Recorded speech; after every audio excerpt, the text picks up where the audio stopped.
Welcome once again, ladies and gentlemen, to the Irv Homer Show. This is program number 8 on an experiment that I decided to try after the coaxing of my son Ron and RG8 Systems to do this program. And it seems to be growing by leaps and bounds in the amount of response that I'm getting. I was in a restaurant this morning. Strangers come up to me and says, "Aren't you the fellow that's on the Ustream?" I said, "Yes, one of them, I suppose." Well, I don't know whether they like the show or not, but they just mentioned that they saw it. We're broadcasting from Ustream TV, and this is from the confines of our secret location here in Delaware Valley, and at Ustream TV. And of course, we do have an email address and a website, and I'll give you that information as the program goes on. Well, let me give it to you now. Emailing at evilerv@irvhomer.com. And my website is www.irvhomer.com. But you can send me email, as I receive quite a bit, at evilerv@irvhomer.com. And of course, this whole production is put together by RG8 Systems. And if you have any computer problem, or if you want this type of setup in your own business or in your own location, give them a call at 215-322-8685. 215-322-8685. They'll come over, show you how to set it up, put you part of the Irv Homer network that we're building as the program continues. We're doing a little bit different tonight, and that is we're doing a kind of remote and kind of a rebroadcasting because of a previous engagement. And so I hope everything will be clear. There are some technical problems on your end sometimes, folks, and sometimes on our end. And that was one of the reasons we decided to start it in the summertime, so that by the fall, when people come back from vacation, and we'll probably have a much bigger audience as the audience grows by every week. And I do thank you for listening to the program. I have no program director, and I have no sponsors to worry about at the present time. And so we're not under any pressure to say anything or do anything other than tell you what we think is important. So that being said, once again, my email address is evilerv@irvhomer.com. And the website is www.irvhomer.com, and put together by RGH Systems. Their telephone number is 215-322-8685. You know, I remember reading many years ago about the problem with eyewitnesses to a crime. And usually we assume that when someone is an eyewitness to a crime, that it's pretty factual. And being involved in getting a fellow off death row, and was very successful in it because the man was not guilty, most of the conviction of this man was from eyewitness testimony.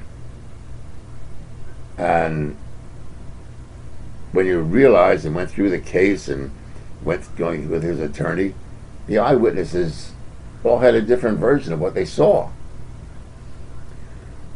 And when it was brought down to the bottom line, it proved that he was not the person, that they didn't see him. They thought they saw him through police interrogation. They figured, let me get out of here already, and I'll admit that, yeah, I saw him. And now apparently somewhere along the line, ladies and gentlemen, the same thing is happening with what I say. Now, it may be my fault. I don't want to put the blame on your fault. But I received a rather lengthy email from Boynton, Florida. Boynton Beach, is it Florida? Boynton Beach or Boynton, Florida? And I had mentioned the fact that we were the first nation to drop an atomic bomb. And it was a very cordial letter with constructive criticism of the program.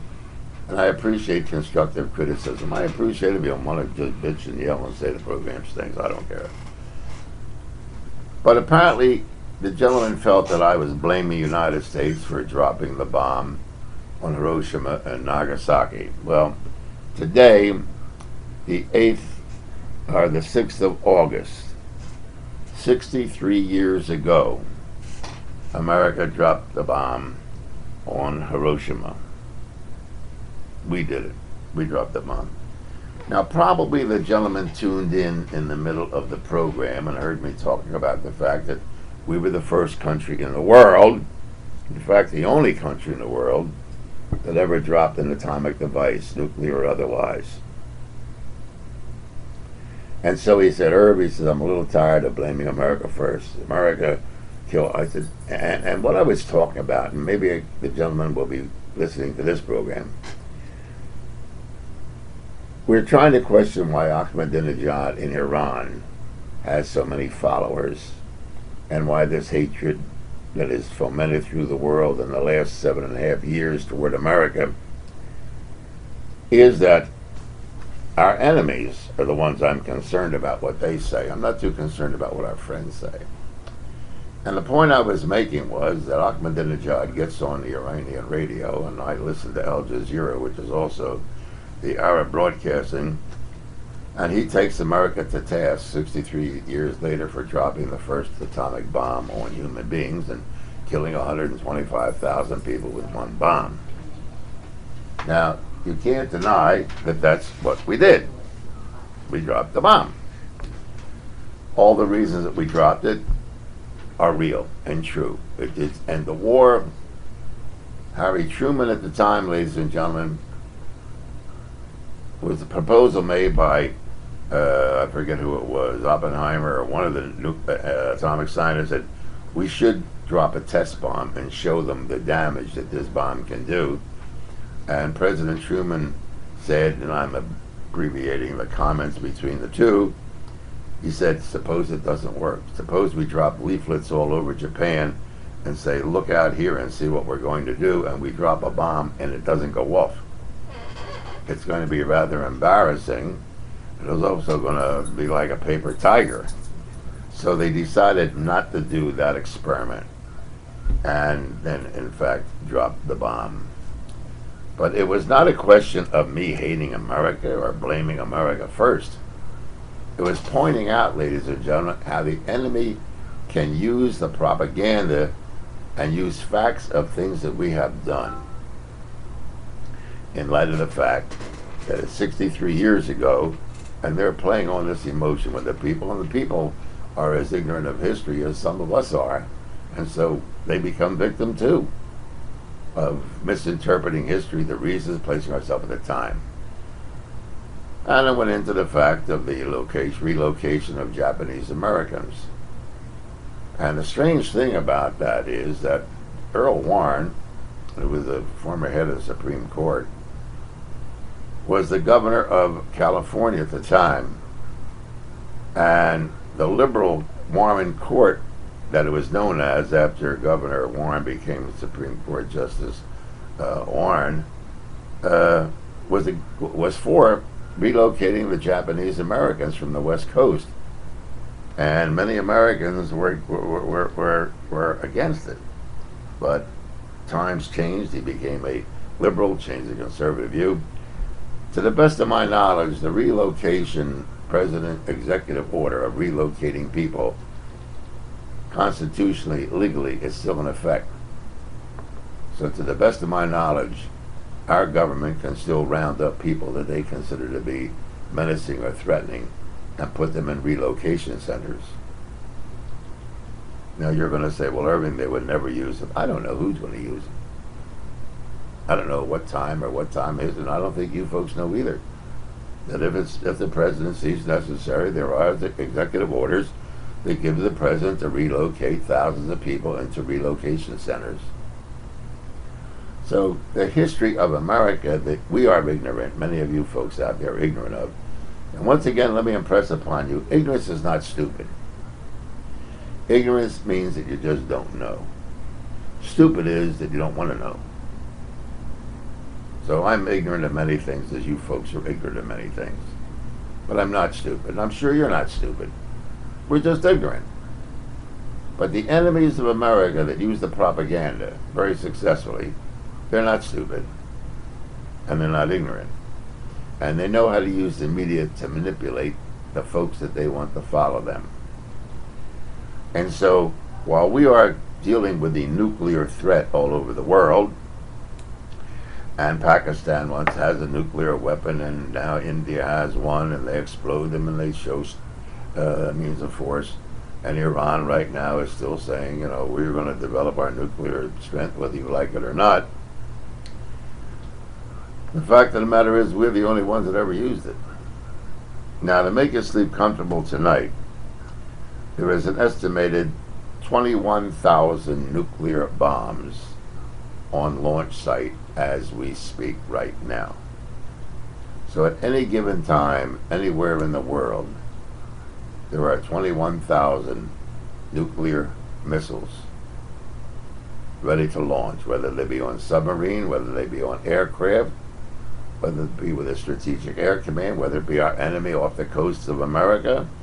And you know, folks, as well as I do, we've got every type of submarine off the coast of America's coast, both on the west coast and on the east coast, and that launch capability is there. So we're living in a tinderbox when it comes to opening up the nuclear and the atomic genie. I've said many, many times, I don't know how this genie can be put back in the bottle. But this is what we live with today.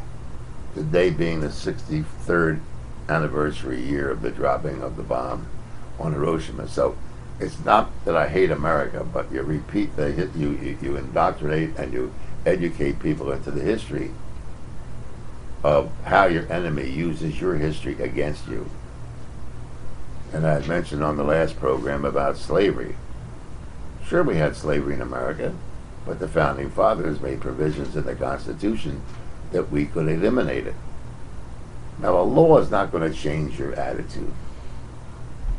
If you hate Jews before the hate law passed, you're still going to hate them afterward.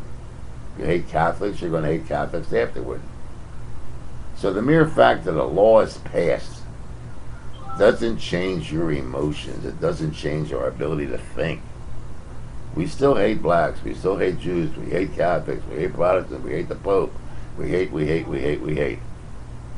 So the government of the United States says we're going to change that by passing laws.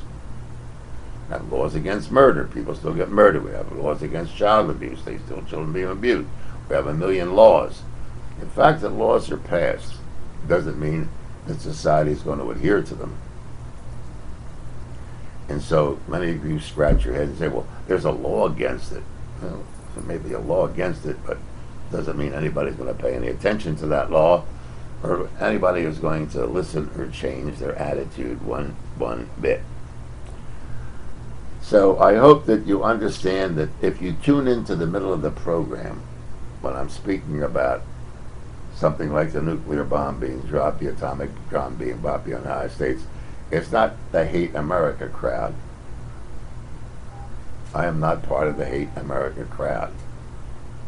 And that's why many conservatives get angry with liberals. Not because liberals are anti-American, but they don't want America to repeat the faults that we made before. Now, I guarantee you that after this president leaves office, George W. Bush, it is going to take a lot of time, whether John McCain is elected president or whether Barack Obama is elected president, to get the love of America back again to America around the world. We are not exactly liked not because of what President Bush did with the invasion of Iraq and Afghanistan, but his demeanor. With his demeanor, and his demeanor internationally and diplomatically, ladies and gentlemen, is an abomination to diplomacy. And you folks that are Republicans and supporters of George Bush have to admit that. He may be pure as the driven snow, and Bill Clinton may be the biggest warmonger in the world, but the world loved Bill Clinton, and they don't like George Bush. Let me move on to the Olympics in China today.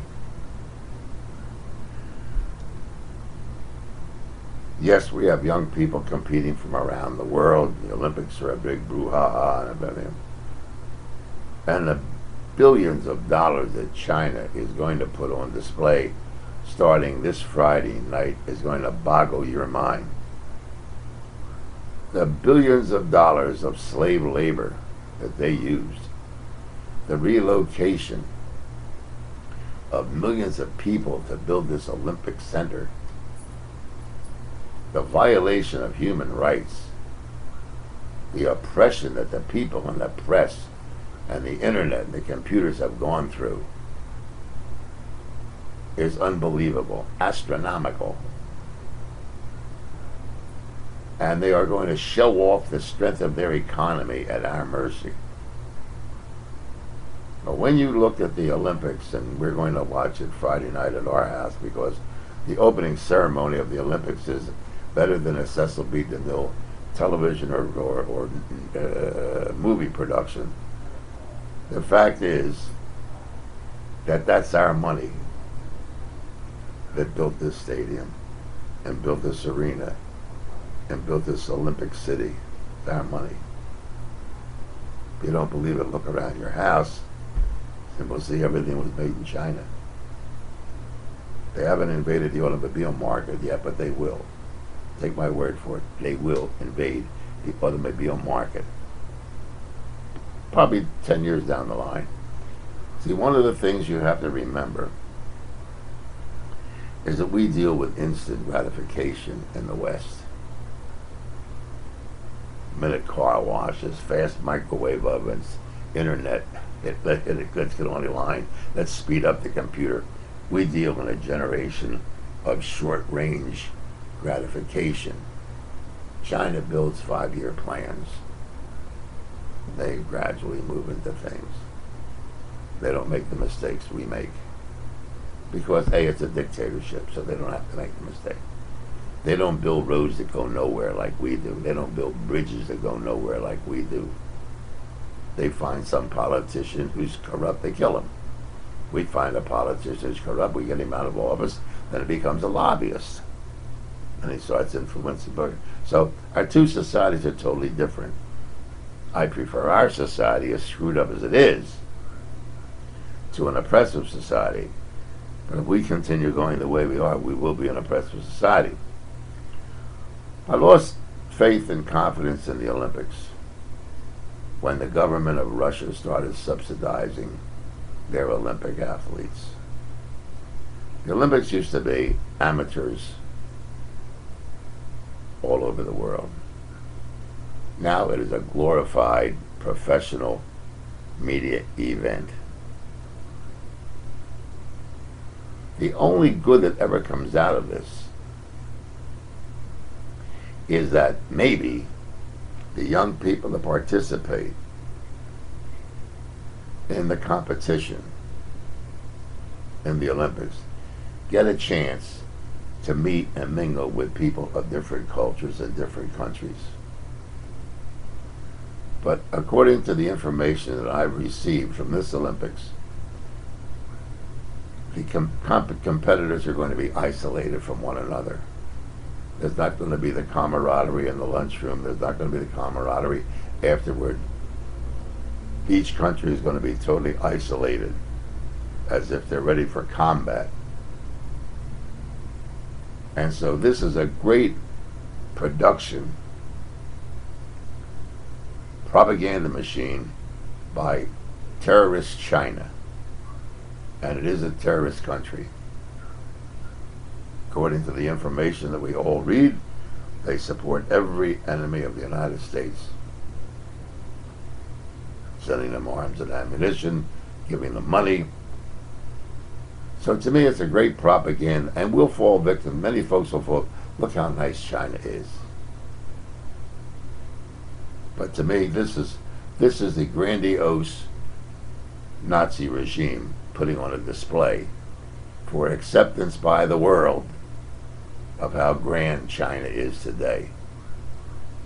There will be no dissent. There will be no negative publicity. Reporters have been arrested already just for asking the wrong question. Their cameras have been confiscated. Their film must be turned in before it can be released. It is an oppressive situation. And why the President of the United States finds it necessary to go to the opening games, for what purpose? You may as well go to Iran and watch the first nuclear test. Is there no dignity with our people today that represent us? We have one president stand up and say, I will send my representatives. I wish you well in the Olympics. I wish all the kids, but my presence will not be there.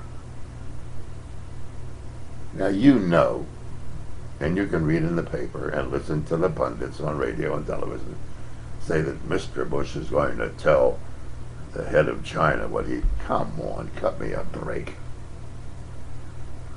You're a guest in another country, another house, and you're going to tell the president of China, you know what, you got to release your prisoners. You know what he'll say to President Bush? Why don't you release yours? Why do we fall victim to this diplomatic garbage that we're subjected to? Sure, it would be great to be at the opening of the Olympics. Do you know what it is costing us for security to send the president over there? Not the gas of the plane, forget that. But the security involved in protecting this man? Mind-boggling. For what purpose? What purpose does it serve for President Bush to appear in China at the Olympics? To support our American athletes? What purpose does it serve? To give recognition to the enemies of this country that will be there in the grandstand where all of the heads of state will be? This is almost as ludicrous as the United Nations, where in New York City, in our own country, we have the enemies of this country standing up in front of a microphone, addressing the world, telling the world how much they hate this country, and get away with it. That's what boggles my mind. And when somebody gets up to speak in rebuttal to something they say, they get up and they walk out. But you can't do that in China. You're going to sit and listen to everything they say. And our president, as far as I'm concerned, is demeaning the freedom that we have here in this country by appearing there. There is all kind of diplomatic excuses that can be used. You could say I have an economic crisis in the United States, I have health care to address, we have an election coming up, we have a Congress that should be in session right now. So with all due respect to my Chinese colleagues who are head of state, I will be watching on television. I wish you well and success. Period. What's that have to go there for? I admire and I also condemn President Jimmy Carter, and I believe it was the '68 Olympics, when he said he would not participate and send our athletes to Russia. Jimmy Carter, the liberal. See, this is why I say liberal and conservative really aggravates me. Really aggravates the heck out of me. As I said last program, Richard Nixon, the conservative Republican, opened up détente with China, with a communist country. It wasn't a liberal, it was Richard Nixon. You don't hear the right wing talk about Richard Nixon being a commie sympathizer, right? You don't hear them talk about that. Wish they would, and then I would have more respect for them, but they don't. And so the liberal Jimmy Carter said to Russia, America will not participate in the Olympics. I think it was the Winter Olympics, if I'm not mistaken. And so we didn't send our athletes were rather, and the coaches and everybody booed, and the advertisers booed, and Carter said, under no circumstances will we participate. So we've lost our dignity, we've lost our respect for violation of human rights. We profess on one side something, but we do something totally opposite. Are we afraid of China? You're afraid that they're going to call it a debt that we owe them? What's the problem? So that's my commentary on the Olympics and on President Bush's appearance there. If you have a rebuttal to it, you can send me an email at evilirv@irvhomer.com. We're broadcasting from Ustream TV through the courtesy of RG8 Systems. If you want any information on how to set this up in your place of business or in your home, just give them a call at 215-322-8685, and Ron will take care of you in a great manner. Now, there's been a lot of criticism, and for some reason or other, ladies and gentlemen, you might think that I pick on conservative broadcasters, or I can pick on conservative ideology or ideas, and I don't. As I said, you will never know who I vote for, and it's none of your business. And it is none of my business who you vote for. And it's none of your business who Rush Limbaugh votes for, or any of the talk show hosts on radio stations across the country. That's why you pull a curtain closed. But I find it an abomination, the unfair treatment of both the print media and the broadcast media in trying their best to promote their particular candidate, their philosophy, or their political party. The microphone was never given to anybody to be an advocate for a political party or a candidate. In my opinion, spending some 40 years in broadcasting, the microphone was to present all sides to you and let you people make up your mind. Doesn't that make more sense? Doesn't it make more sense in a free society not to have propaganda merchants day after day after day after day for either side, either Democrat or Republican? Give you people the information on the Republican side on your opinion. Give the people the information on your side as a Democrat, as a libertarian, and let you people make up your own mind. The advertising is one thing. If the Democrat Party wants to buy advertising, let them pay for it. The Republican Party wants to let them pay for it. I'd worked on a radio station in Levittown. I made the statement once. I said, if I was a Democrat, I wouldn't buy any time on this radio station. It's so far to the right, owned by a Republican member of the hierarchy in Bucks County. Why was it? Well, I got a week off from that. I called it the Levittown flu. I was suspended for a week because I made this statement. Was it a lie? No, it wasn't a lie. If you have a Republican-leaning station and one of the owners is part of the Republican hierarchy of Bucks County, why would I, as a Democrat, want to buy time on the station? So that was my opinion, and so I ended up with the Levittown flu for a week. The only suspension in my entire broadcast career, the only reprimand of any kind that made any that affected me personally, was on a little pipsqueak radio station whose sound can just about be heard out of the parking lot. Well, that's what you have to do on major market radio, where you have one opinion, one ideology, one political party. So what we have on conservative radio today is a reprimand of Barack Obama, who made a statement. And he said, if you get your car tuned up, speaking about the economy, speaking about saving gasoline, if you get your automobile tuned up, because they're highly sensitive vehicle, cars today are highly sensitive. They only run good and efficient when you follow the book.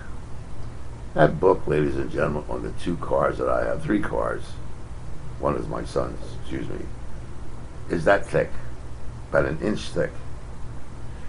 And the maximum efficiency of those vehicles is predicated on the maintenance of the car. Proper oil change, proper filter change, proper lubrication, proper everything. And it's also predicated on the fact that those tires take so much air, the PSI, pressure per inch. And there the manufacturer has tested the automobile, has sold the automobile with those conditions. Keep the car well maintained, keep the tires inflated, you'll get the maximum efficiency out of that vehicle. Well, it was pretty easy to do when you could take the car to the local mechanic and have your car fixed. Now it's gas and go and pretzels. If you get a flat tire, you can't pull into a gas station because the guy will say, you want soda or pretzels? We'll have a flat tire. He says, good luck. So you call one of the automobile clubs to have your tire changed. Then they put that little pregnant donut on that they call a wheel to get you to some place you can get your regular tire fixed. You got it back. Anyhow, that's another story. So Barack Obama made what I consider to be a legitimate statement. A statement that the National Highway Safety Administration talks about, programs that the major automobile clubs are proponents of. The book that you have in your automobile tells you how to maintain the car. And I think across, I don't want to be quoted on the figure, but it could save a couple million gallons of gasoline a year in America with all the vehicles we have on the road. Trucks, buses, automobiles, pickup trucks, whatever. And it was a valid point. Whether Barack Obama made it or Hitler made it, it's a valid point. I don't listen to the messenger, I listen to the message. That's why when the conservative has a good message, I will ignore the messenger because the messenger I don't like, but the message it may be good. And vice versa. And so you had the Hannity idiots, and the Limbaugh idiots, and the Medved idiots, and the other conservative idiots making fun of Barack Obama and the idea to maintain the automobile and to maintain the tire pressure. And the vehicle will ride at maximum efficiency and use the amount of gas that the manufacturer determined will give the maximum distance per gallon. A statement where Barack Obama addressed you and me right from the get-go.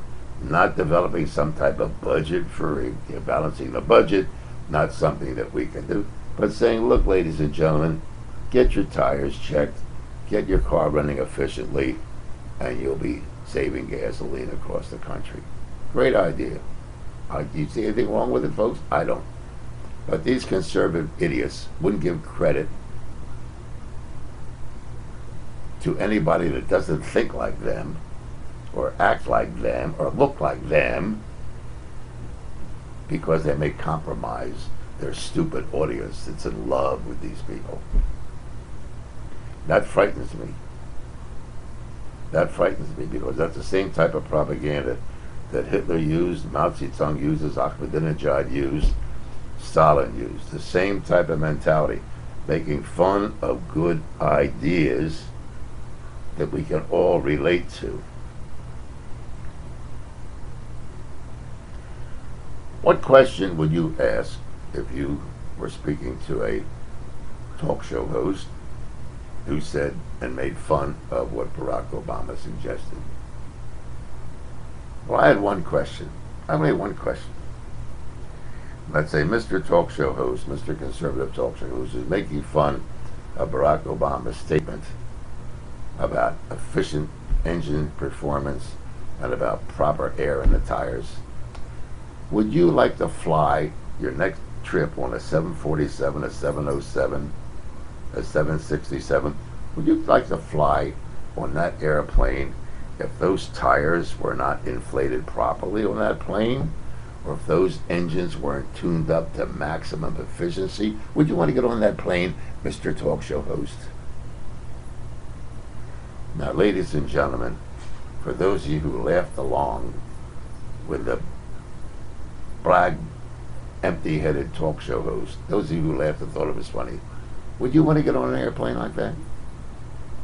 Would you want to get on an airplane where they said, the tire pressure is unimportant. The engines are, this one may be running rough. That's good enough. Would you get on that airplane? You know how strict it is?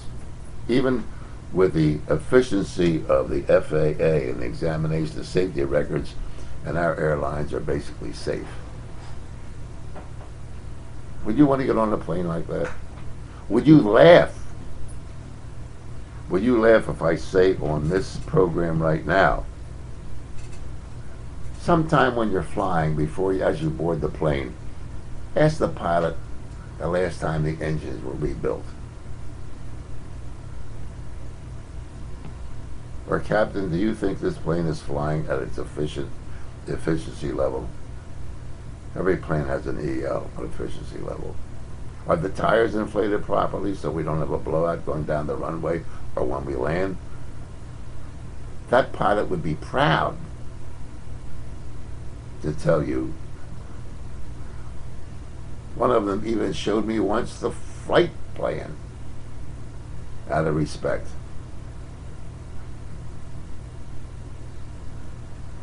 Would you want to go on an ocean liner? A lot of you folks take cruises. Would you want to get on a cruise ship that isn't maintained properly, that hasn't had tune-ups? Would you want to get on that ship?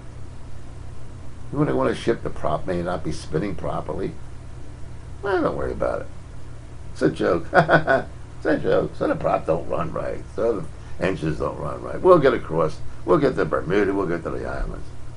You see the stupidity of these people who profess to be syndicated programmers, broadcasters. That's the idiocy and the stupidity of what you people are and what I am subjected to if I want to listen to talk radio or talk television, because the same idiots are now doing television that did on radio.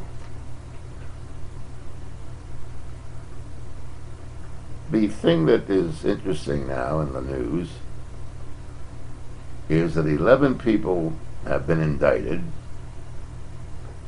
for ID fraud, identification theft, getting into some of the major market stores and stealing their records. I remember in my broadcast career of interviewing a young man who had been indicted for hacking into, when hacking was the big thing. And I'm a novice when it comes to computers, so I may be using the wrong terminology, but if it is, my son, I'm sure, will correct me, but I think it was called hacking at the time. And he said he didn't break any laws, but he sure as heck made the government right. Yeah, Kevin Mitnick was his name. Thanks, Ron. Well, I had interviewed Kevin, had him in the studio, and Kevin then left that after he had testified before the government, and they were going to, because there were no laws. There were no laws at that time, because, as I said many times, technology and medicine is so far ahead of the law that you really don't know how to write laws fast enough as the technology grows. So this identity theft of sending things wireless, don't forget, a wireless means that it's broadcasting something and something's receiving it. That's all these things are. That's all your cell phone, for example, is a transmitter and a receiver miniaturized. So when you folks are on your cell phone, you're broadcasting. And when you receive something, the person on the other is broadcasting to you. You have little radio stations in your cell phone. You didn't know that. Well, think about it. You have a little radio station. You talk to somebody, they listen, they talk back to you. There's no wires between you and your friend. You can call Hawaii, you can call Canada, you can call Alaska, you can call South America, you can call Russia, with this little thing you have in your pocket. It's amazing. Now, how do you write laws to be able to protect your identity for something like that? So the technology is way ahead of the law. And so the danger is in this identity theft. But let's move over to the military and protecting our country and other countries. How difficult it must be, and what geniuses we must have to be able to protect our transmission lines. And our transmission lines are based on wireless communication.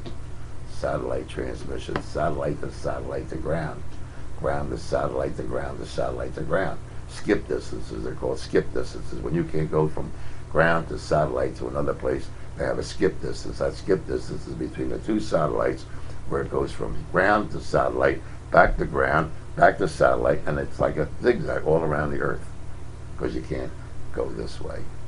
So it's skip distances, or the distance between the satellites and where it hits the ground. Now I understand they've improved it, but with satellite interference now by blocking it. But they can't block an air-ground signal as much easier as they can an air-to-air signal. That's something for another time to talk about. So we're spending billions of dollars and getting the best and the brightest brains to protect ourselves militarily, with no guns and no ships and no expenditure for military hardware, but for using the brain, our brains, on how to protect ourselves from all this electronic wizardry. And so because of the bigotry and prejudice still that exists in this country, and I may be blaming America first again, but they just came out with statistics again that they discharged from our military on the don't ask, don't tell rule some 80,000 suspected gays. Okay? And what did they do? They openly admitted they were gay. Never caught doing anything sexual, never caught violating any military rule, but just said, look, I'm gay and I'm tired of masquerading. And of those that were discharged under not fit for military service, not a dishonorable discharge, but not fit for military service, there were 130 scientists. There were electronic geniuses. 86 spoke fluent Farsi, Arabic,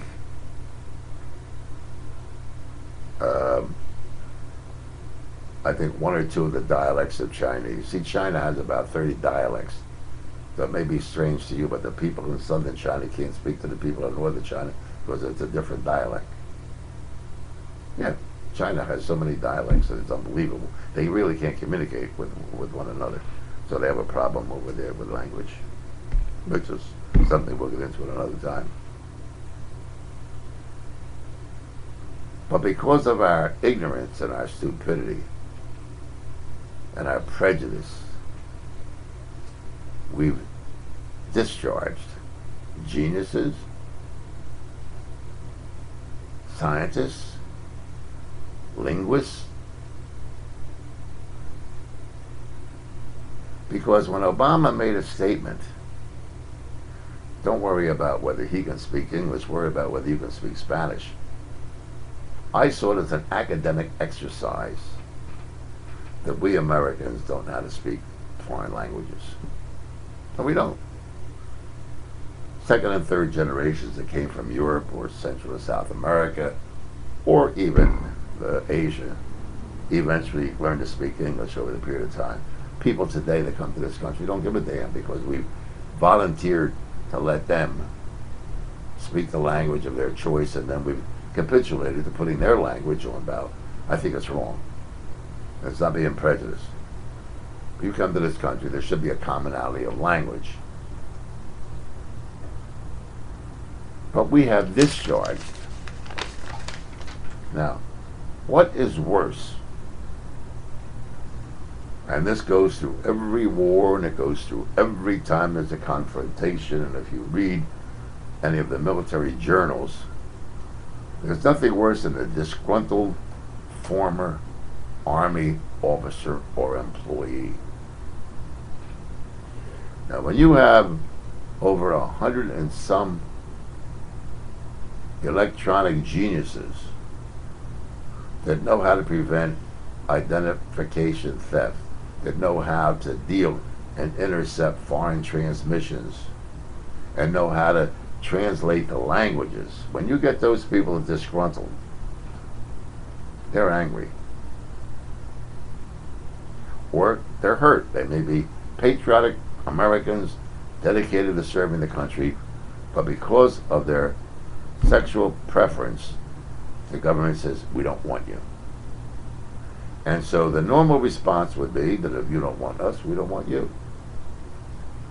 So in my opinion, by discharging these folks who were gay or lesbian, through no violation of any, if they violated a military law, if they had sex in a barracks, if they did something else, if they raped Get rid of them and prosecute them the same as you would a heterosexual. I got no problem with that. But the mere fact that their sexual preference may be a little different than mine or yours is not grounds for discharging these people and turning them loose. So we have now got a potential field of recruits for the enemies of this country. For the enemies of this country. What are they going to do? Go serve America now after America turned their back on them? What is your business or my business if the couple next door to me are gay or lesbian? What's it my business or your business? They keep their grass cut. They keep their property up. They're respectful. They go to the supermarket. They spend money. What's it my business? I don't care what they do. It's not my business. And it's none of their business what kind of sex I have. Is it my business that you do sex in other than a missionary position? Most of the problems, folks, is from the extreme. We're taking advantage of a freedom that we're given. But don't punish the people who do not go to extremes. Don't punish the people who try to influence you to live their lifestyle. Because they're not trying to influence you anyway at all. I don't see anybody advocating being gay. I see people advocating me as a Jew to be a Christian. So why don't you people who are trying to convert me get off my back and mind your own damn business?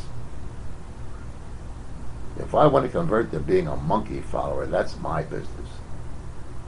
But you Christians and you Muslims, part of your total existence is conversion.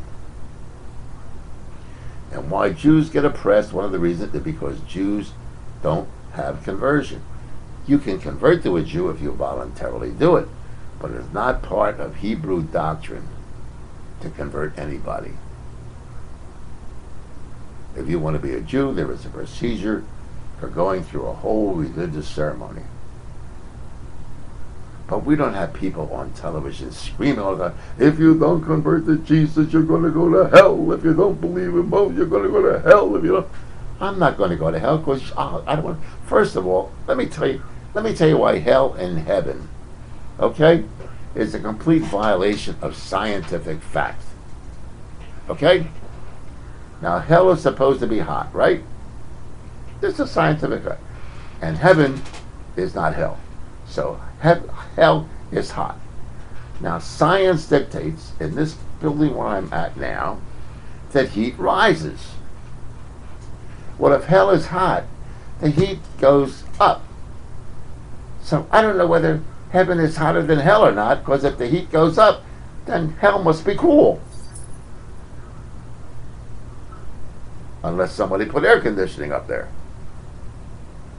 So science tells me that heat rises, so heaven must be hot.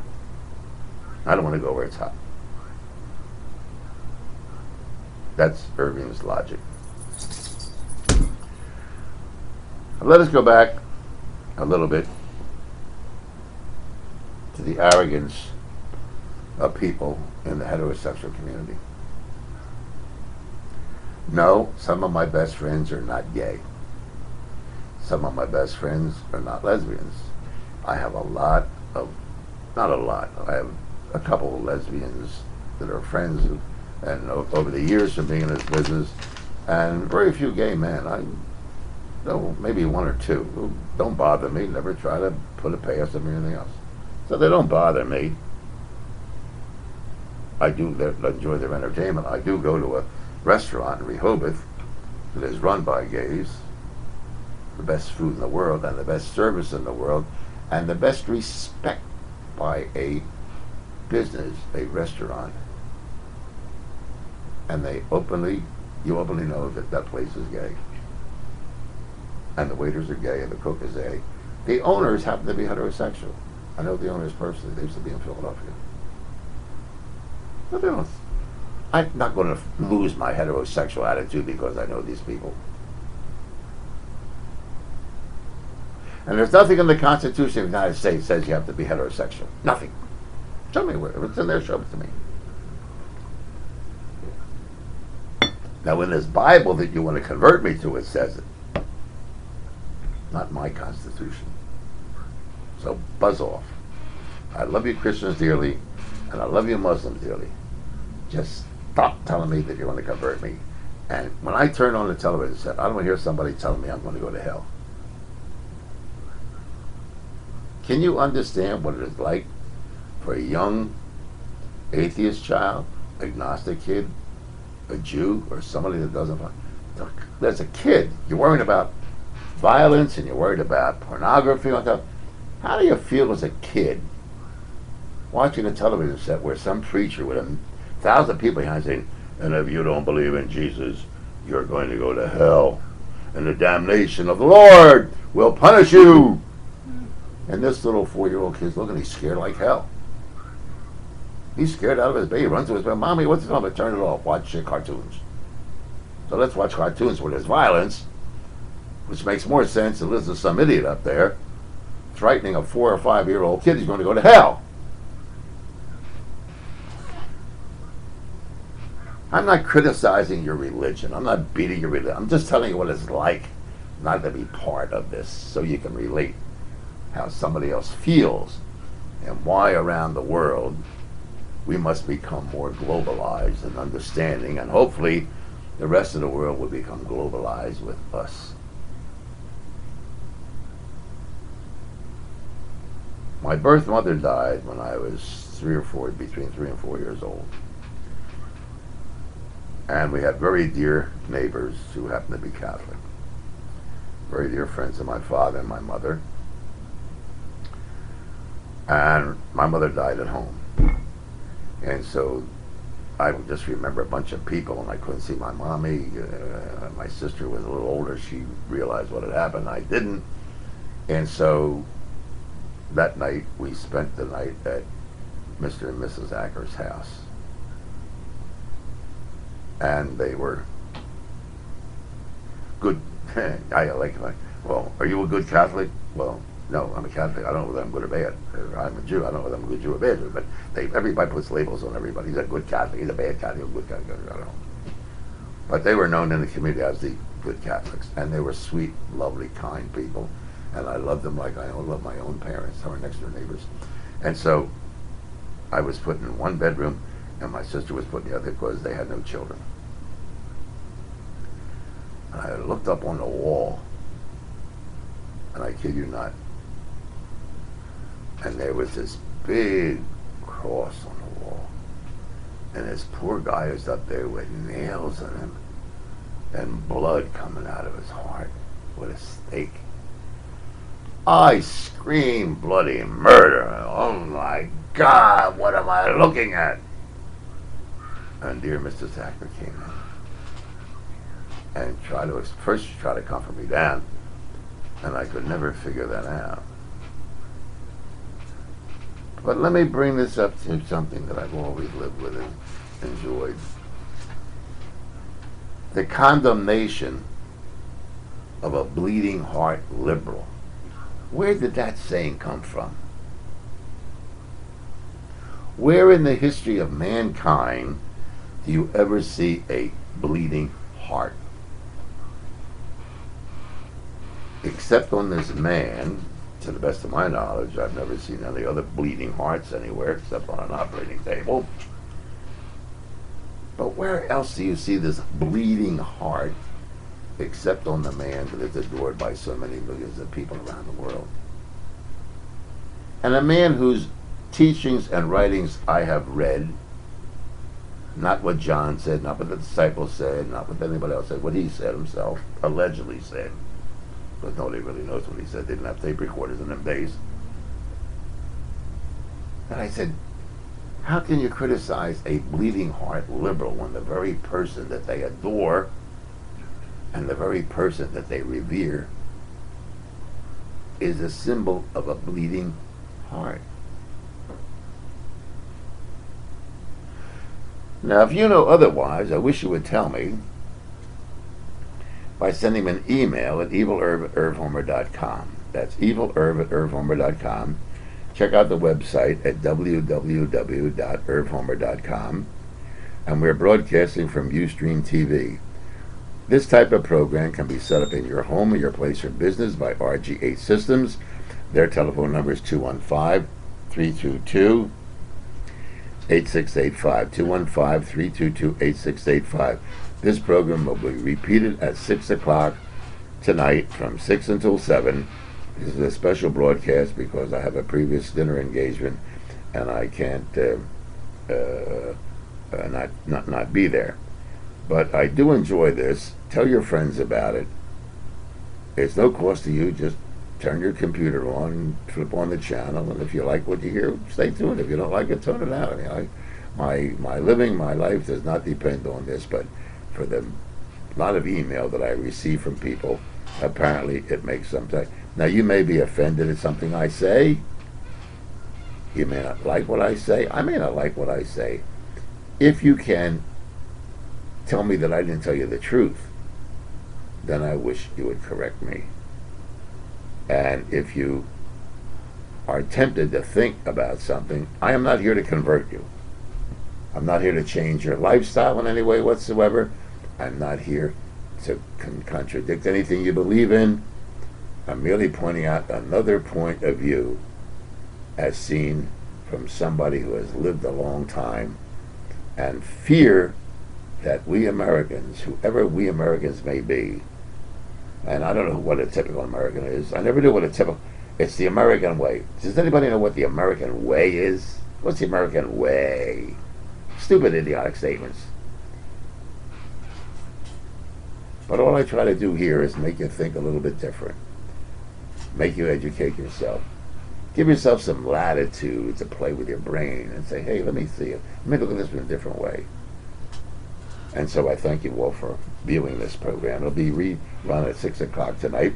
Once again, broadcasting from Ustream TV.